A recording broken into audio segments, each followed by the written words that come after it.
আমাদের বাংলাদেশের বিগত ১৬ বছরের ভয়াল রাজনৈতিক সংগ্রাম এবং ২০২৪ সালের জুলাই-আগস্টের ঐতিহাসিক এক অভ্যুত্থান, এই ২ এর একটা স্বীকৃতি মিলল, জাতীয় রাষ্ট্রীয় স্বীকৃতি।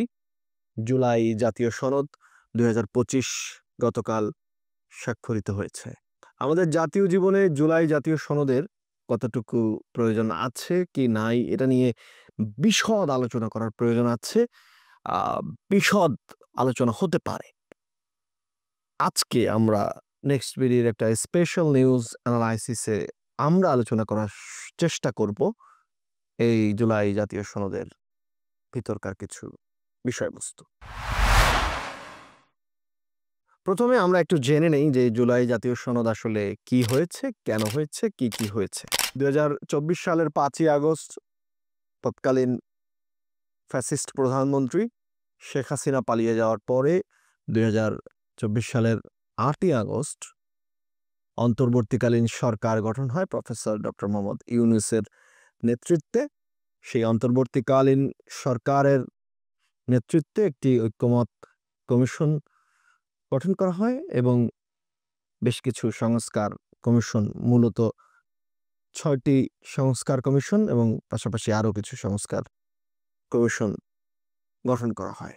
এই সংস্কার কমিশনগুলো তাদের প্রস্তাবগুলো পেশ করে, পাশাপাশি ঐক্যমত কমিশন রাজনৈতিক দলগুলোদেরকে নিয়ে, অর্থাৎ যারা এই বাংলাদেশের পলিটিক্যাল স্টেক হোল্ডার্স রয়েছেন তাদেরকে নিয়ে আলোচনা শুরু করেন এবং সেই আলোচনার বিশাল এক দফা পার হওয়ার পরে একটা ঐক্যমতের জায়গায় পৌঁছানো যায়। কিছু কিছু জায়গায় যদিও এখনো অনৈক্য রয়েছে, তবুও মূলত যে বিষয়গুলোতে ঐক্যমত হয়েছে সেগুলোকে লিপিবদ্ধ করে একটা ঐক্যমত প্রস্তাবনা বা সনদ আকারে এনে এই জুলাই সনদকে স্বাক্ষরিত করা হয়।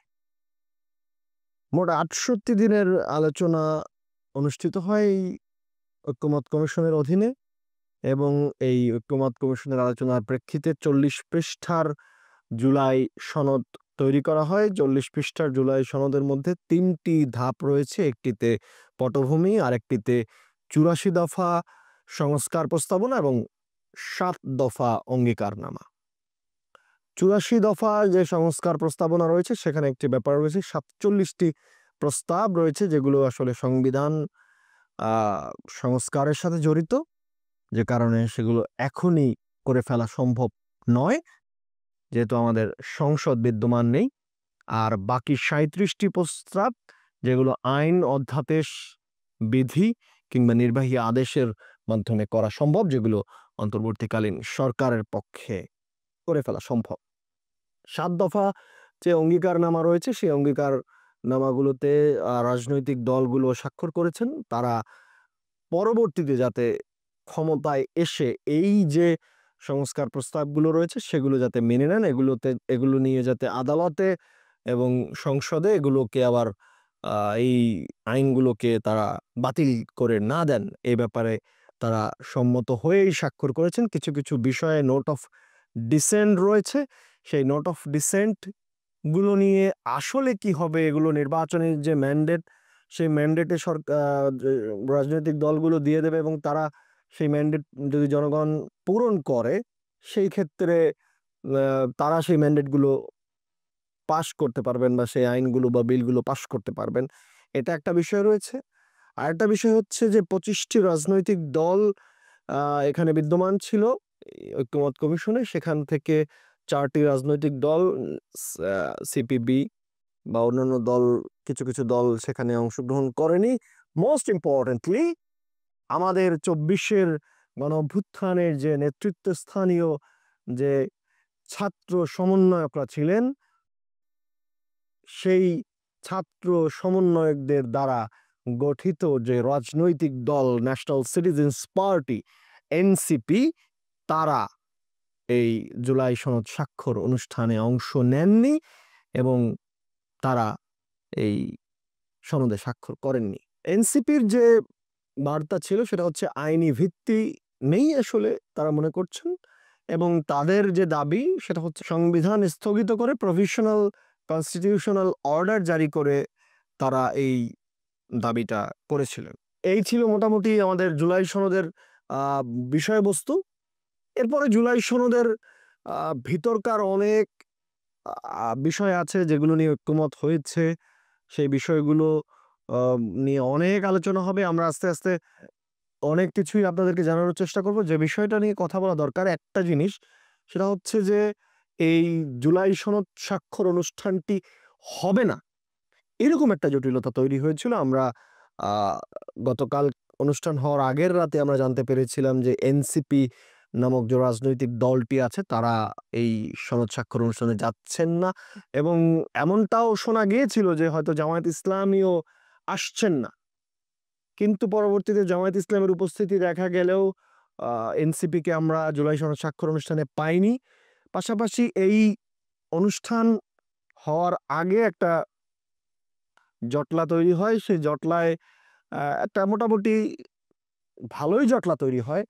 জুলাই যোদ্ধা নামে কিছু মানুষ এসে তারা পাঁচিল টপকে এসে অতিথির আসনে বসে পড়েন এবং সেখানে তারা কিছু দাবি দাওয়া পেশ করেন আইনি ভিত্তি এবং আহতদেরও সম্মান দেওয়ার ব্যাপারে সে সমস্ত দাবি টাবি তারা পেশ করেন, এবং এক পর্যায়ে তাদের সাথে বেশ পুলিশের হামলা ধাওয়া পাল্টা ধাওয়ার ঘটনা ঘটে এবং কিছু মানুষ আহত হয়। আমরা দেখেছি যে যাদের নকল হাত পা লাগানো রয়েছে, কৃত্রিম হাত পা লাগানো রয়েছে, তাদেরও আমরা দেখেছি এই হল্লার মধ্যে ঢুকে পড়ে এবং তারাও আহত হয়। এটা অবশ্যই কাম্য ছিল না, বাট তারা যে কেন এসেছে এবং তারা যে কেন এখানে এসে ঝামেলা করতে চেয়েছে এই বিষয়টা আমাদের একটু জেনে দেখা দরকার। এটা নিয়ে একটু তদন্ত হওয়া প্রয়োজন, কারণ অভ্যুত্থানের একটি শক্তি রাজনৈতিক দল তারা আসছে না, আর এক দল এসে প্রোগ্রামে সমস্যা তৈরি করছে। সো এই দুইটার আবার কেন্দ্রবিন্দু এক জায়গায় কিনা এটা আমাদের খুঁজে বের করা দরকার।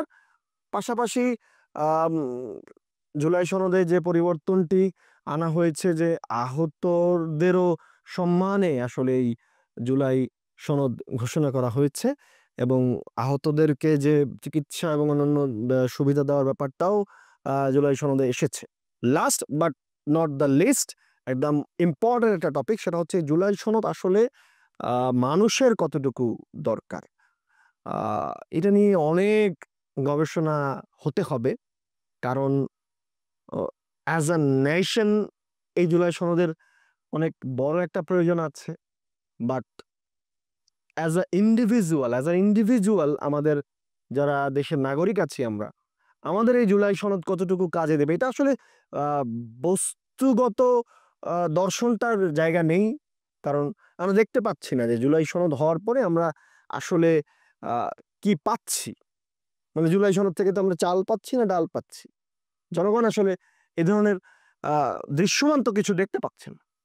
বাট যে জিনিসটা হয়েছে যে রাষ্ট্র পরিচালনায় দেশের স্বাধীনতা, সার্বভৌমত্ব, গণতন্ত্র, সকলের অন্তর্ভুক্তি, এই বিষয়গুলোতে যে রাজনৈতিক দলগুলো একমত হলো, ফ্যাসিবাদী শক্তির বাইরে সকল রাজনৈতিক দল যে মোটামুটি একমত হলো, দেশ পরিচালনার ক্ষেত্রে যে নিয়ম নীতিগুলো তারা মেনে নিল, সেটাতে তারা স্বাক্ষর করলো, সেই জায়গাগুলো যদি নিশ্চিত করা যায়, সেই জায়গাগুলো যদি আসলেই কনফার্ম করা যায় যে তারা সেই কাজগুলো করবেন, তারা আইন সরকার নিজের হাতে তুলে নেবে না, বিচার বিভাগ নির্বাহী বিভাগের মধ্যে যে ভারসাম্য, প্রধানমন্ত্রী রাষ্ট্রপতির বিচারপতির প্রধান বিচারপতির ক্ষমতার যে ভারসাম্য, যে বিষয়গুলো নিয়ে আসলে আমরা আলোচনা হয়েছে বা ঐক্যমত হয়েছে, এগুলো যদি রাজনৈতিক দলগুলো অ্যাজ আ পার্টি যখন তারা গভর্নমেন্টে বসবে, তখন যদি সেই জিনিসগুলো ওয়ার্ক করে, সেগুলো যদি ভ্যালিড থাকে, তখন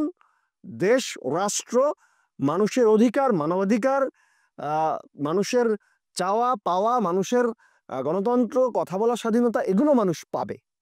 দ্যাটস ইট। সো এই জিনিসটাকে হয়তো ব্যক্তিগত পর্যায়ে এখনই আমরা কোনো প্রাপ্তি না দিতে পারলেও আমি মনে করি বা আমরা মনে করি যে জুলাই সনদ জাতীয়ভাবে অ্যাজ এ নেশন আমাদের এই জুলাই সনদ থেকে অ্যাচিভ করার একটা বড় জিনিস আছে, এবং সেটা হচ্ছে আরো একটা বড় ইম্পর্টেন্ট বিষয় হচ্ছে যে জায়গাটায় আমরা দাঁড়িয়েছিলাম যে ফ্যাসিবাদী সিস্টেমের উপরে আবার কেউ যাতে সেই ফ্যাসিবাদী সিস্টেমের উপরে দাঁড়াতে না পারে, আবার কেউ যাতে সেই ফ্যাসিবাদী ব্যবস্থা কায়েম করতে না পারে, সেটার একটা স্পষ্ট ব্যারিয়ার হয়ে থাকবে এই জুলাই সনদ।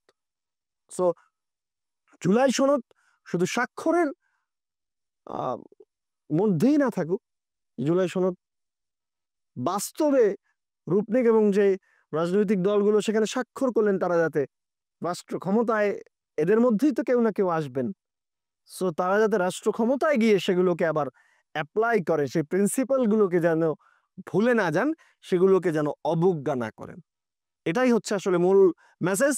সো দর্শক, নেক্সট ভিডিওর আজকের স্পেশাল নিউজ অ্যানালাইসিসে আমরা বলার চেষ্টা করলাম জুলাই সনদ নিয়ে একটা আমাদের চিন্তা ভাবনা। সো আপনারা আসলে জনগণ কি ভাবছেন, দেশের মানুষ কি ভাবছেন, আপনারা একটু জানাতে পারেন যে জুলাই সনদ আসলে আপনাদের জন্য কতটা কার্যকর বলে মনে হচ্ছে। সো এইটুকুই আজকের জন্য। ভালো থাকবেন, সুস্থ থাকবেন। আসসালামু আলাইকুম।